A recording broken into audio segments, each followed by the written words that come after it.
Hello everyone and welcome back to our channel. My name is Malescu and I am the owner of Malescu law firm based in Miami, Florida, specializing in business, corporate and US immigration. We can assist you with all your immigration needs regardless of where you are currently located or where you plan to go in the United States. Today we are going to speak about an E-2 dependent spouse approval at the US consulate in Montevideo, Uruguay. But before we get started, please subscribe to our channel by clicking the bell button or the subscribe button. Today we are going to speak about a recent success story, and that is an E-2 visa for dependent spouse that was approved at the US consulate in Montevideo, Uruguay. And the reason why we are speaking about this E-2 dependent spouse approval is the fact that this was actually a complex E-2 dependent spouse approval, primarily because the E-2 involved different consulates, the applicants have different nationalities, and then there was a third layer of outdated policy that was being applied at the US consulate in Uruguay. So this case was indeed approved in only 3 weeks from the time we submitted the E-2 spouse application at the US consulate in Uruguay, and there was no request for further evidence. So once the case was submitted with all the supporting documents, the interview and the passport was received by week 3 of the application process. Now, this E-2 spouse case involved 3 layers of complexities. First, the spouse and the principal E-2 investors have different citizenships, and the E-2 for the principal investor was actually approved at a different consulate. So the E-2 principal investor is a citizen of Canada, and the E-2 business and the E-2 visa was approved at the US consulate in Toronto, and we handled the E-2 application for the principal investor at the US consulate in Toronto. Now, the spouse, the investor's spouse, is actually a citizen of Uruguay and has never lived in Canada, so they had to apply for the E-2 spouse visa at the US consulate in Montevideo, Uruguay, which is their country of citizenship. So we had to submit the E-2 spouse application to a different consulate based on an E-2 principal investor approval at the consulate in Toronto.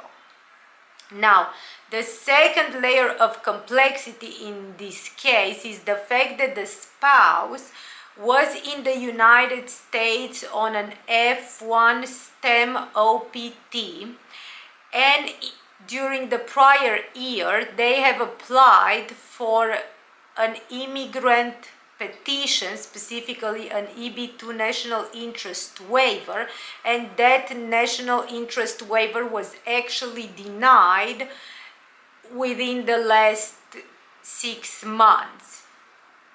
And now the E-2 spouse, with the immigrant petition denial, had to apply for the E-2 visa at the US consulate. The E-2 visa is not a pure dual intent visa, so it's still a non-immigrant visa, and the applicant has to maintain a non-immigrant intent while in the United States. So that means you have to prove that you have an intent to return to your home country and not stay in the United States permanently.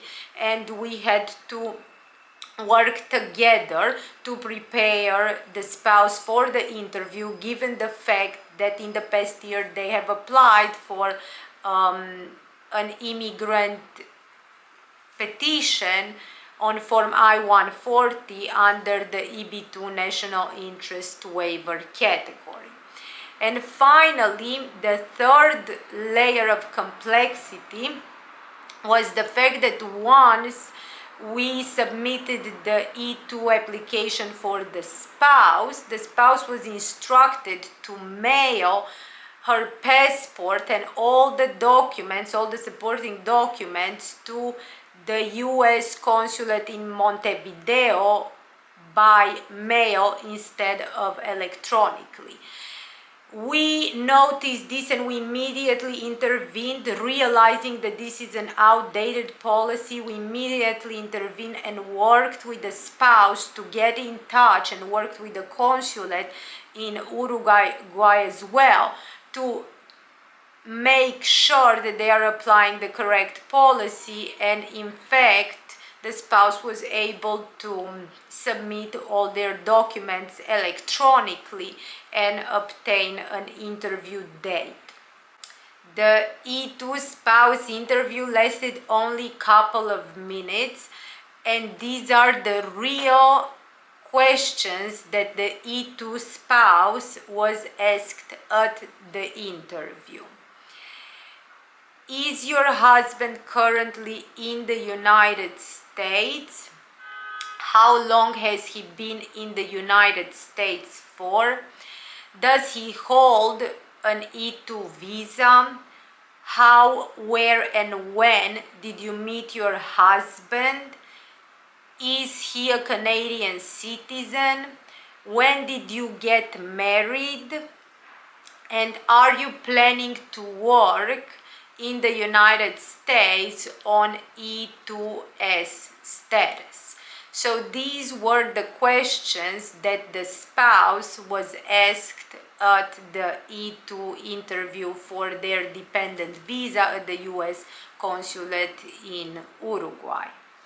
Now, as a reminder about the E-2 visa, E-2 visas, E-2 investor visas are designed for individuals who want to make an investment in a US business, whether by purchasing a US business, doing a franchise, or actually starting a new business in the United States. In order to qualify for the E-2 visa, you also need to have the citizenship of one of the E-2 treaty countries, make the investment in the United States, generally around $100,000, but it can be more or less depending on the business you are investing in, and then you can bring your spouse and your children under the age of 21 and unmarried, and you can also bring employees, specifically managers, executives, or specialized knowledge employees that are citizens of the same country that you apply for the E-2 investor visa with. With the E-2 visa, as a principal investor, you can work for the E-2 visa, and your spouse has an unrestricted right to work in the United States, and you both get to obtain social security numbers. So in a nutshell, this is the E-2 treaty investor visa. If any of you are interested in it, you can always read more about it on our blog, or also check out our other videos. This is all for today. Thank you so much for watching. Please subscribe to our channel, and if you need to get in touch with us, you have our contact information in this video and below this video. We will see you soon. Bye.